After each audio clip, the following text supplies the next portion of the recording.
मैं काबिल रिजवान अहमद को मैं काबिल नहीं समझती कि मैं उनके साथ डिबेट कर रही हूँ, उनकी बात का कोई जवाब दूं। मैं बस ये चाहती हूँ कि आप लोग सब ईरानियों को छोड़ो, पहले अपने देशवासियों की फिक्र करो। आप उन बच्चियों की फिक्र करो जिनकी पढ़ाई छुड़ाई जा रही है, जिनको पढ़ाई करने। हेलो नमस्कार, सत श्री अकाल, अस्सलाम वालेकुम। कैसे हैं जनाब? तो साहब, ईरान की लड़कियां बाल काट रही हैं, हिजाब जला रही हैं, हिजाब के खिलाफ मुहिम मोर्चा खोल दिया है। वहीं एक तरफ भारत में, कर्नाटका में, यूं कहें भारत में, लड़कियां इस जिद पर आमादा हैं कि हमको स्कूल में, माफ करिएगा, स्कूल के अंदर भी हिजाब पहनने दिया जाए, और वो स्कूल जहां की ड्रेस भी दुपट्टा और शलवार कमीज है वहां पहनने दिया जाए। तो इस पर हुआ डिबेट। एक बात बताऊं यार, मौखिक तौर पे ये लोगों को चीज़ एक्साइट कर सकती है कि साहब ईरान में देखिए हिजाब जल रहा है, औरतें अपने बाल कटा रही हैं, विद्रोह कर रही हैं, बदलाव आने जा रहा है। मुझे यार एज अ पर्सन जिसने मुस्लिम साइकिक और माइंडसेट को रीड किया है,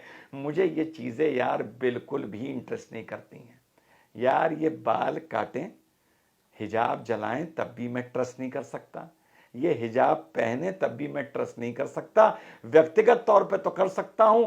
सच्चे सेकुलरवाद को लेके, जैसा मैंने पिछले डिबेट में बोला था कि सच्चा मुसलमान जो परिभाषित जैसे किया गया है इस जमाने में, सच्चा मुसलमान वो हिंदुस्तान का हो, अमेरिका का हो, मिडिल ईस्ट का हो, सेकुलर नहीं हो सकता।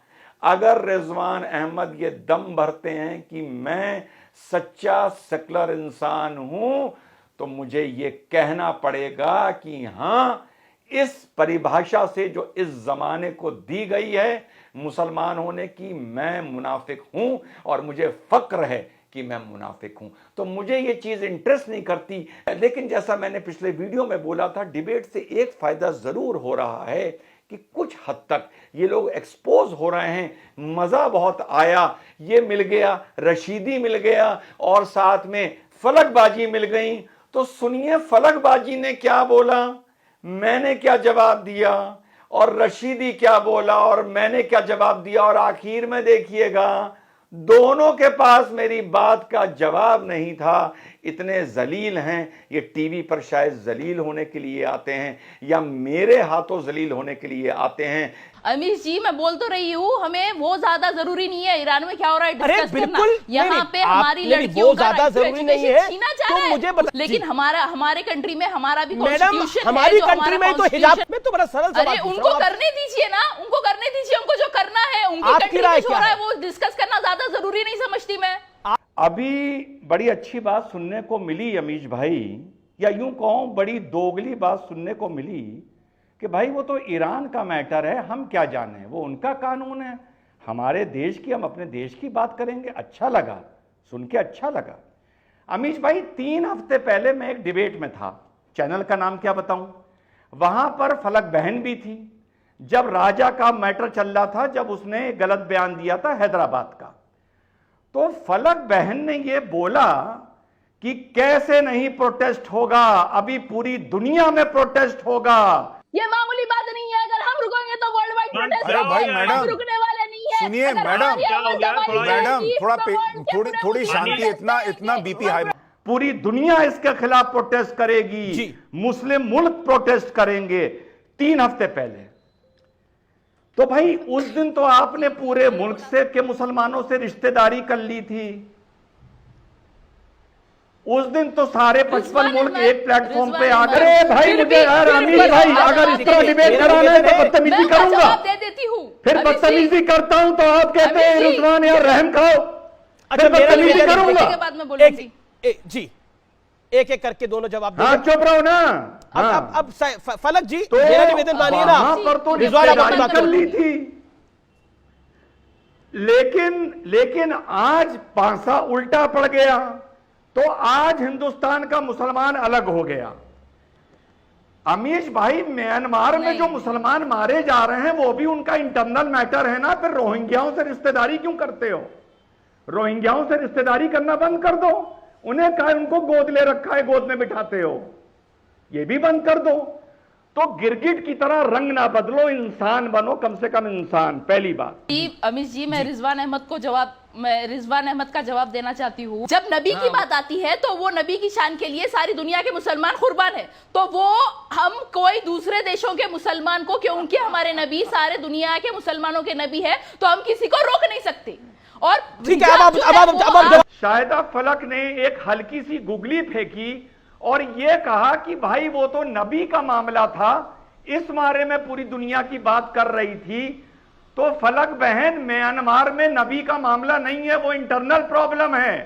तो अपने नेता से बोलो कि रोहिंग्याओं को अपनी गोद में क्यों बिठा रहे हैं, क्या मतलब रोहिंग्याओं से हमारा। ठीक है, ठीक है फलक, बस इतना बता दो कि रोहिंग्याओं के मैटर में इंटरफियर करना चाहिए या नहीं करना चाहिए। जवाब करना चाहिए या नहीं करना चाहिए। फलक जवाब।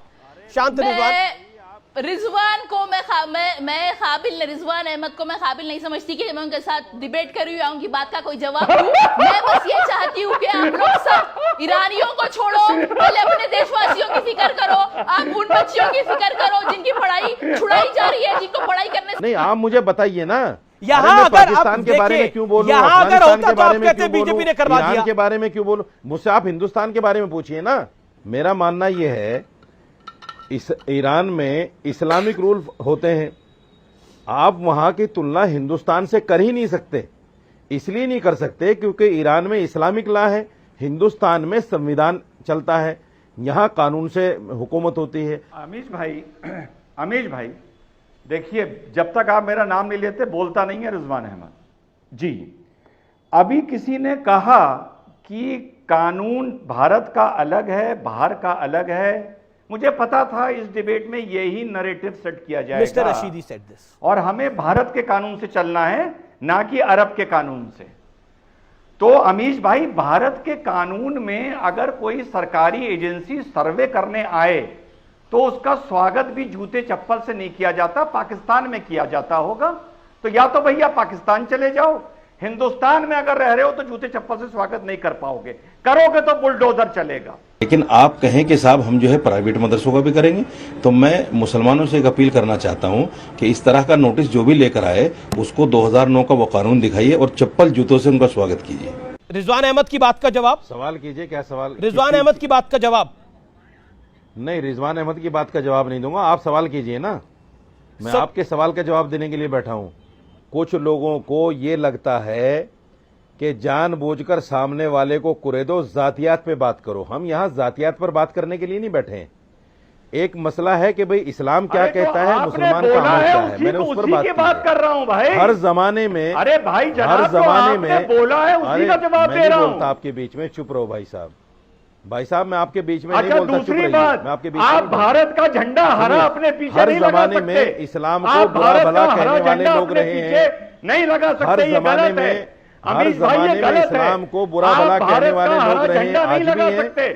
सामने बैठे हुए हैं, कह रहे हैं बुरा थोड़ी लगता है। रशीदी साहब, नहीं, ये हमें बुरा नहीं लगता। ओके, ये आपका पॉइंट है। ओके, आपने भारत के मैप के पीछे हरा लगा रखा है। एक सेकंड फुल फ्रेम दिखाइए रशीदी साहब को। रशीदी साहब को फुल फ्रेम दिखाइए और मेरा ऑडियो आप रखिए। एक सेकंड रशीदी साहब, ये जो आपने पीछे भारत का जो मैप है उसको ग्रीन आपने कर रखा है, तो रिजवान अहमद कह रहे हैं कि आप उसको हरा नहीं दिखा सकते। It is not good. हाँ तो ठीक है, अगर संविधान के खिलाफ है तो चले जाइए कोर्ट मेरे खिलाफ, उसमें क्या दिक्कत है? रिजवान अहमद,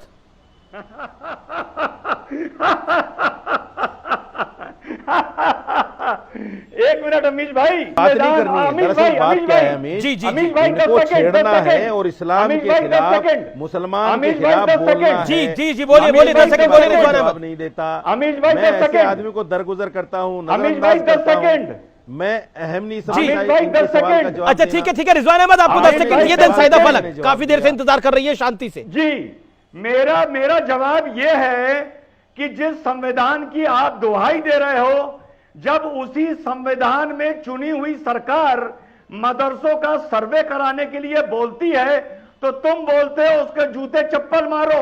तो तुम तय कर लो कि संविधान और सरकार को मानोगे या नहीं मानोगे। रशीदी साहब, अमीश नहीं बोला, अमीश 10 सेकंड दीजिए, अमीश 10 सेकंड दीजिए। जी 10 सेकंड दिए। बात सुनिए, उस मेरे बयान पर पकड़ करने वाले आप कौन होते हैं भाई? मेरे देश का कानून है, संविधान है, सरकारें हैं यहाँ, आप कौन हैं टीवी पर उस पर डिबेट करने वाले कि मैंने क्या बोल दिया? हैं? ये लीजिए, ये लीजिए, देखिए रावण की हंसी जवाब सुनिए। नहीं है, रावण की जवाब हंसी नहीं है, सुनिए। बौखला मुझे तो गए। अफसोस होता है कि यार हद होने लगी है। मॉडरेटर, चैनल के प्रोड्यूसर्स, ऑर्गेनाइजर्स फोन करके कहने लगे हैं रिजवान इतना जलील ना करो, डिबेट बंद हो जाएंगे या तुम्हारा आना बंद हो जाएगा, क्योंकि ये तुम्हारे सामने आने को अब ये लोग तैयार नहीं हैं। और मजे की बात यह है कांग्रेस के प्रवक्ता तक आपके भाई डॉक्टर सैयद रिजवान अहमद के सामने आने को तैयार नहीं हैं। इनका खाल नहीं, इनकी खाल नोच के बाल निकाल के जो पोर्स होते हैं ना, उसमें भी नमक और मिर्ची का लेपा लगा देता हूं। पिछले वीडियो में भी आपको बताया था, फिर बता रहा हूं, साफ बोल दिया है रिजवान ने सेकुलरिज्म की या राष्ट्रवाद की नूरा कुश्ती करने डिबेट्स में नहीं आता हूं कि यहां ऐसे ऐसे बोलेंगे और बाद में फोन पर बात करके हंसेंगे। मेरी इनसे दुश्मनी थी, है और ता जिंदगी रहेगी। सिर्फ मतभेद नहीं, इनसे मेरा मन भेद है। डिबेट्स में बुलाना है बुलाओ, नहीं बुलाना नहीं बुलाओ, ये मेरा मंच है। कम से कम यहां मुझे अपनी कोई बात करने से नहीं रोक सकता। जय हिंद, वंदे मातरम, खुदा हाफिज।